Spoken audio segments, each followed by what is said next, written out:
बहुत समय पहले की बात है। एक गांव में मनोहर नाम का एक जुलाहा मतलब कपड़े सिलने वाला रहा करता था। उसकी कपड़े सिलने वाली मशीन के ज़्यादातर उपकरण मतलब पुर्जे लकड़ी से बने हुए थे। एक दिन बहुत ज़्यादा बारिश होती है, जिस कारण बारिश का पानी उसके घर में जाता है। एक घर में बारिश का पानी भर जाने के कारण उसकी मशीन पूरी तरह से खराब हो जाती है। मशीन खराब हो जाने के कारण मनोहर बहुत परेशान हो जाता है। वह दुखी होकर सोचने लगता है कि अगर जल्द ही उसने अपनी इस मशीन को ठीक नहीं किया तो वह कपड़े सिलने का काम नहीं कर पाएगा और उसके परिवार को भूखा मरना ही पड़ेगा।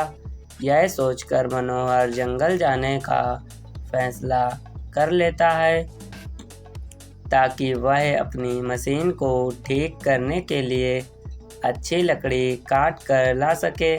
फिर मनोहर इस विचार के साथ जंगल की ओर चल देता है। मनोहर पूरा दिन चलता रहता है, लेकिन उसे अपनी मशीन के लिए अच्छी लकड़ी वाला कोई भी पेड़ नज़र नहीं आता है।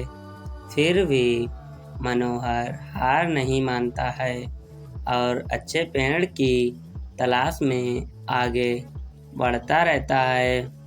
काफ़ी देर चलने के बाद अचानक मनोहर की नज़र एक पेड़ पर पड़ती है तो काफ़ी ऊंचा, मोटा और हरा भरा पेड़ था।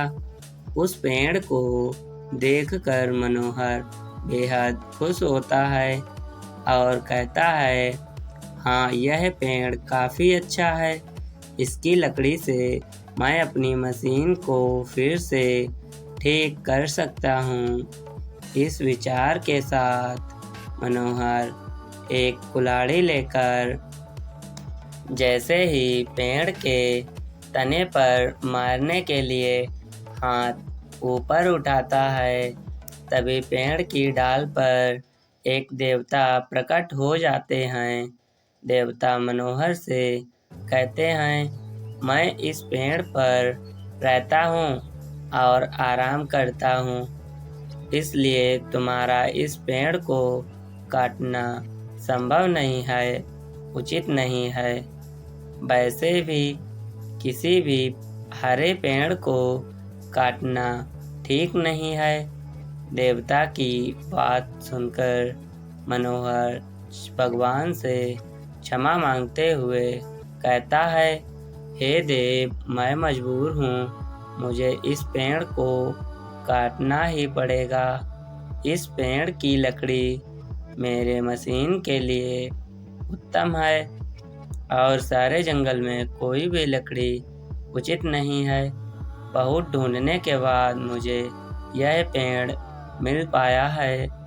अगर मैं इस पेड़ को नहीं काटूंगा तो मेरी मशीन खराब रह जाएगी और मैं कपड़े सिलने का काम नहीं कर सकूंगा। फिर इस वजह से मैं और मेरा परिवार भूखों मर जाएगा।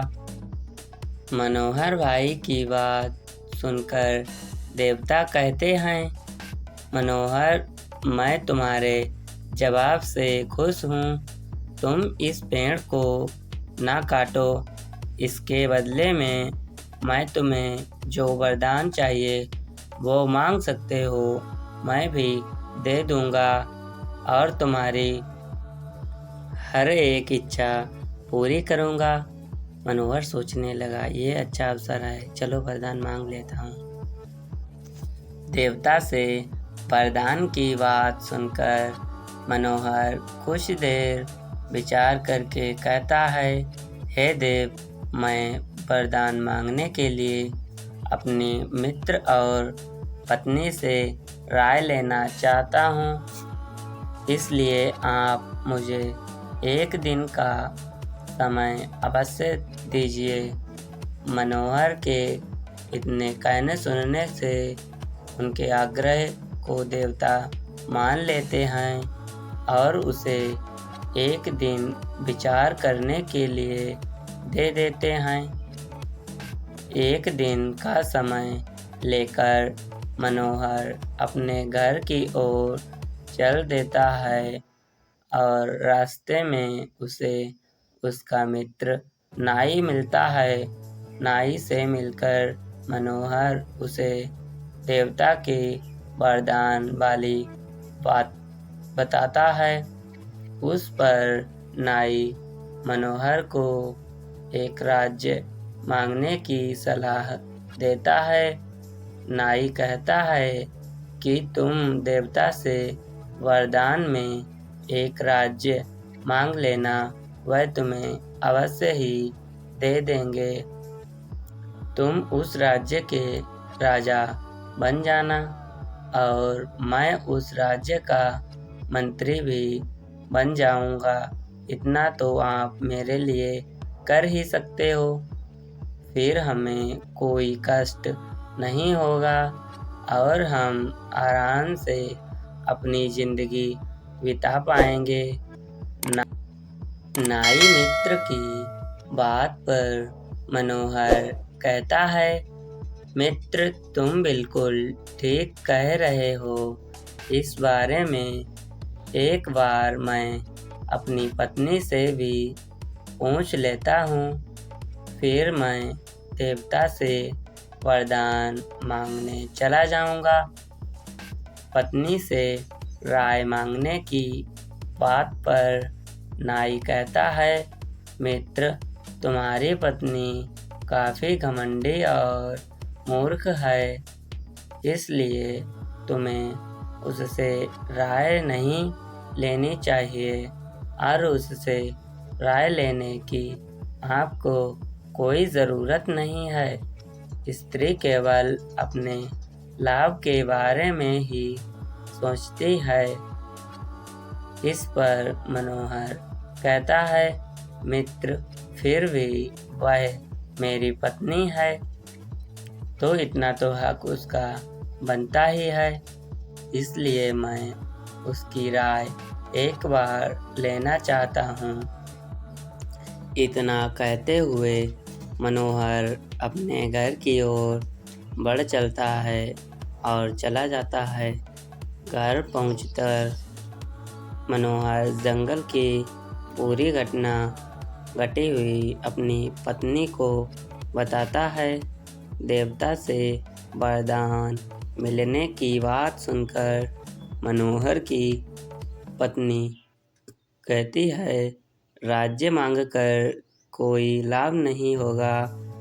राजा की कोई जिम्मेदारियां होती हैं, वह कभी सुख से अपना जीवन व्यतीत नहीं कर पाता है। राजा राम और नल भी राज्य होते हुए जिंदगी भर दुख में जिए। आप 2 हाथ से इतने अच्छे कपड़े सिलकर ठीक ठाक कमा लेते हैं। ऐसे में अगर आपके 2 सिर और 4 हाथ हो जाएं, तो आप 2 गुने कपड़े सिल पाएंगे। इससे कमाई भी 2 गुनी हो जाएगी और आपका मान भी समाज में बढ़ जाएगा। पत्नी की यह बात सुनकर मनोहर को समझ में आ जाता है और वह देवता से वरदान मांगने के लिए जंगल की ओर चल देता है। जंगल पहुंचकर दोबारा देवता से मिलता है। देवता मनोहर को देखकर कहते हैं कि मनोहर मांगो, क्या वर मांगना चाहते हो। मनोहर देवता से कहता है, हे देव आप मुझे 2 सिर और 4 हाथ दे दीजिए। देवता मनोहर की यह बात सुनकर पूछते हैं कि तुम 2 सिर और 4 हाथ का क्या करोगे? तब मनोहर बताता है कि 2 सिर और 4 हाथ होने पर वह 2 गुने कपड़े सिल पाएगा, जिससे उसकी कमाई पहले से अधिक हो जाएगी। मनोहर की यह बात सुनकर देवता मुस्कुराते हैं और मनोहर को वरदान दे देते हैं। देवता का वरदान पाकर मनोहर को 2 सिर और 4 हाथ हो जाते हैं। वरदान पाकर मनोहर बहुत खुश होता है और अपने घर की ओर चल देता है। मनोहर जैसे ही अपने गांव पहुंचता है तो गांव में खेल रहे बच्चे उसे देखकर डर जाते हैं। वह सब उसे एक राक्षस समझते हैं।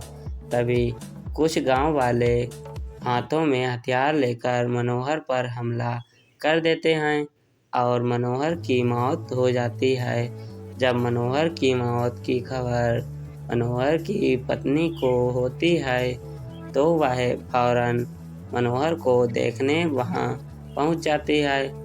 मनोहर की तलाश देख उसकी पत्नी रोने लगती है और कहती है कि ये सब मेरी गलती है। मैंने ही उनसे देवता से 2 सिर और 4 हाथ मांगने के लिए कहा था।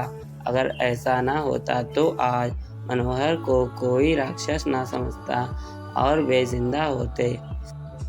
इस कहानी से हमें यह सीख मिलती है कि बिना सोचे विचारे किया गया कोई भी काम हमेशा दुखदायी होता है। तो दोस्तों, अगर कहानी आप लोगों को अच्छी लगी हो तो वीडियो को लाइक, शेयर और चैनल को सब्सक्राइब अवश्य कर लें।